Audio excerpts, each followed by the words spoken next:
Hey guys, so it is finally the new year. It is 2020. It's practically a new decade, or some might say. And I think it's a good time to think about your past and your future. I think a lot of people think it's a good time to think about that. Now, this is the time of year that people start to make New Year's resolutions. And for me, this has not been something that I've typically done because I don't like to wait to make changes in my life. I don't see why you have to have a significant purpose to do it or a day to dictate it. However, I think there are a lot of people going through some changes right now, and there's a lot of transformation being born. So I think it's the perfect time to really talk about New Year's resolutions. Now, New Year's resolutions are a very difficult thing for most people because, to be frank, most people do not keep them.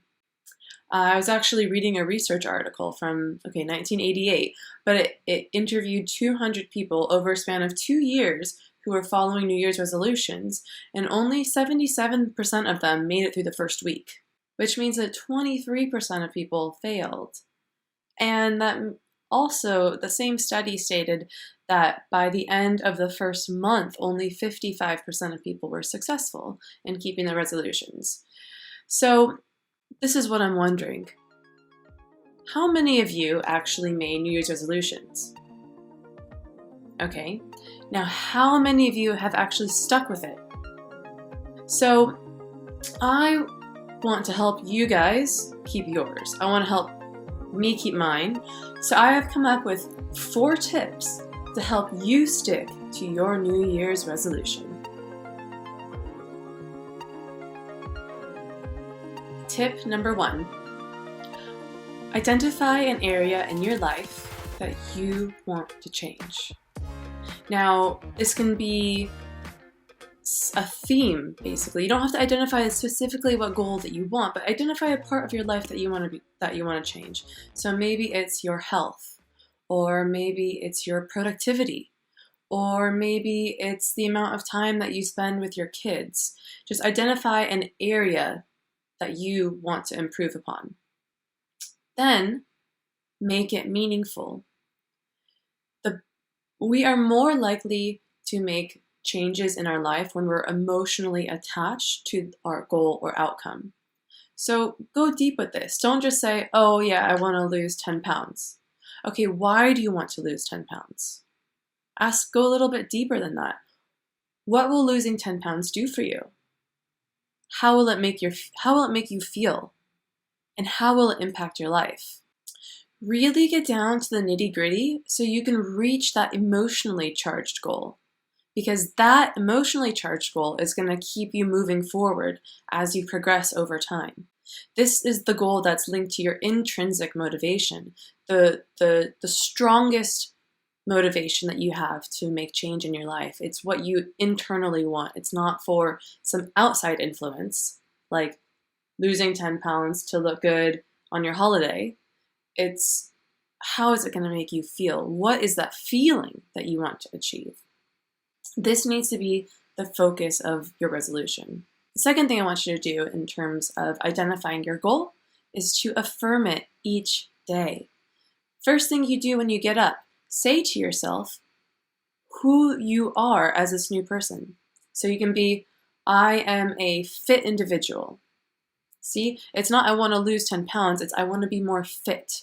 I want to make a lifestyle change, not a temporary goal. So if you want to become more fit, you can say every morning, I am a fit and healthy individual. I am a fit and healthy individual.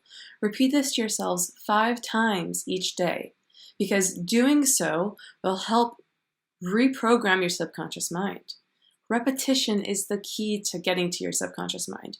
And when you have an idea in your subconscious mind, it is a program. It is programming you to become that person.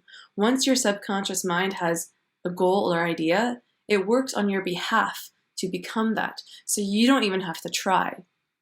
I mean, you do have to try, but getting it into your subconscious mind will really supercharge your change. And allow yourself to really feel it. Allow yourself to imagine yourself as that being, because that is what's going to help you reach your goal faster. Step 2. Set small, weekly goals that are in line with your resolution.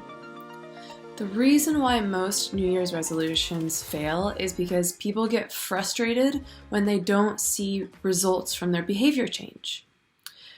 That's why you have to be concrete. You have to be specific and concrete about your goals.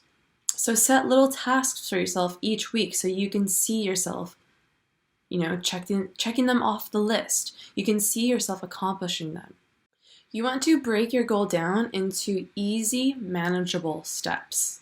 So this means that it has to be close enough to you that you think that you can complete it, but also far enough away that it's challenging and exciting. Because if it's too easy, you're not going to be motivated to do anything. If it's too difficult, you're going to get frustrated and resort to self-blame and self-doubt. And neither of these are good.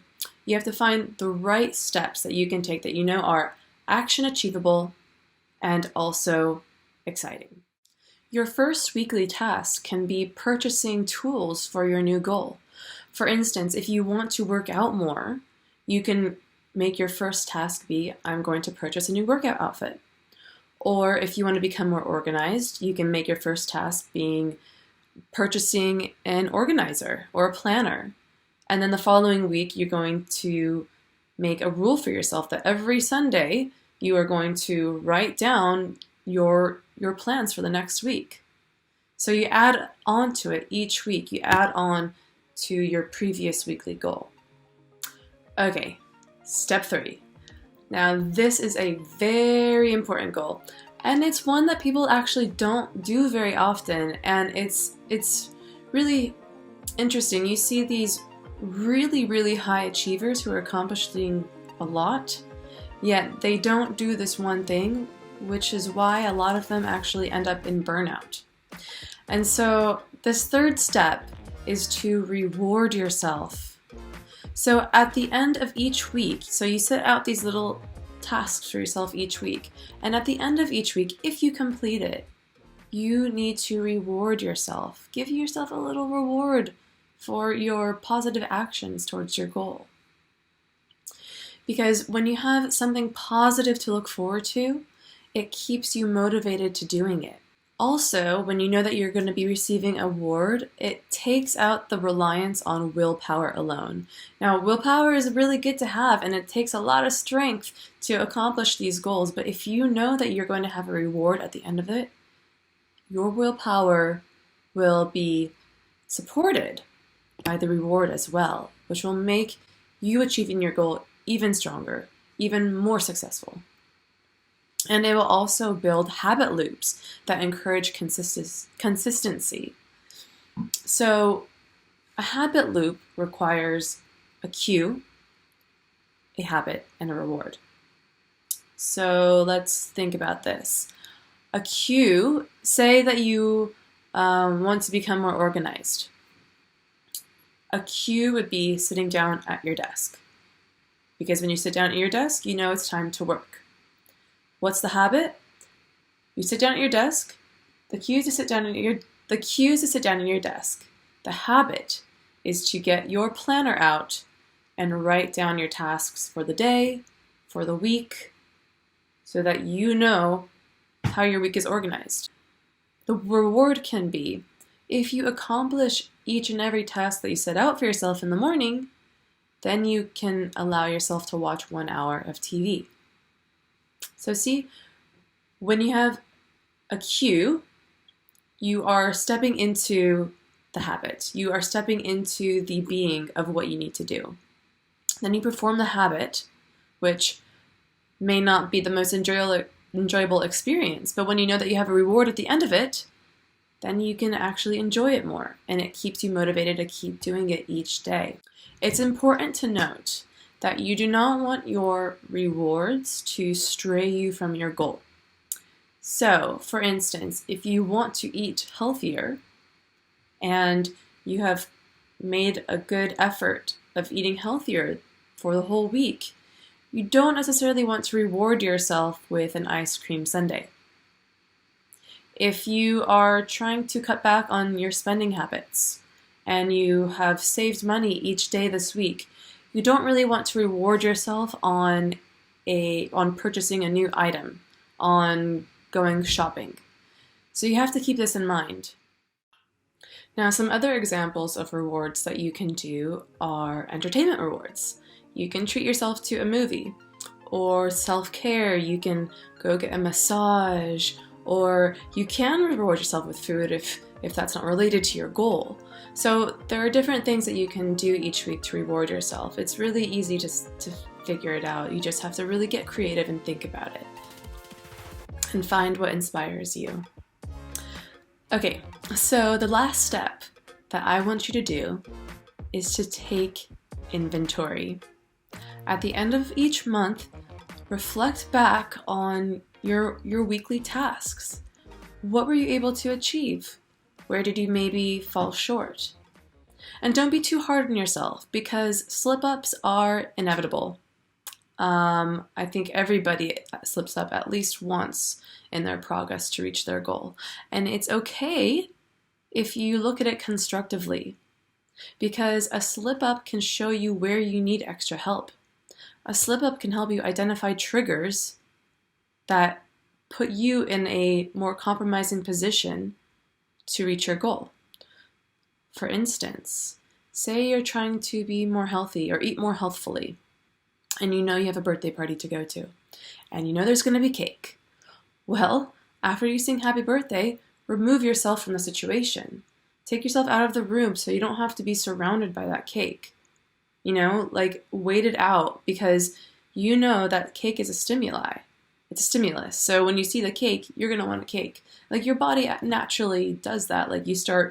It starts churning in your stomach and you start to get hungry. So having slip-ups can help you identify these particular stimuli that are making you more likely to fail.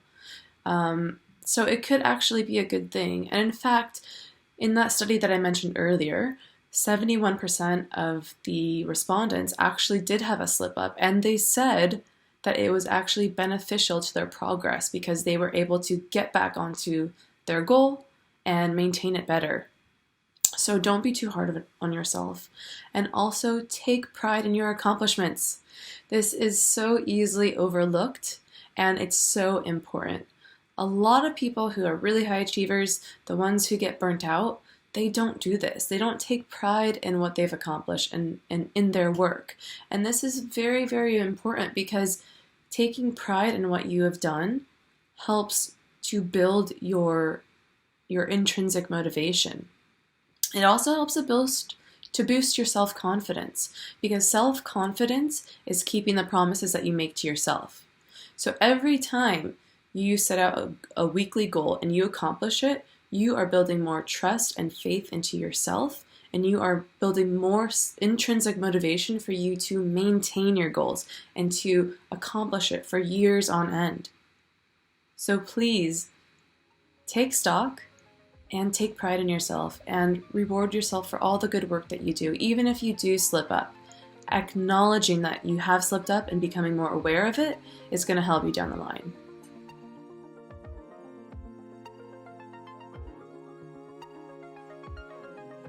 Okay, so there are just a few things that I want to note.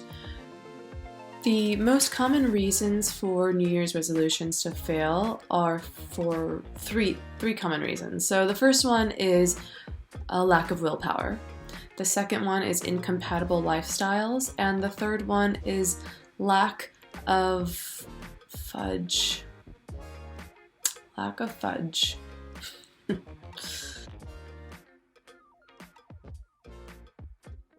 Okay, so the most common reasons for goal failure is number 1, lack of willpower, number 2, incompatible lifestyles, and number 3, lack of seriousness about the resolution.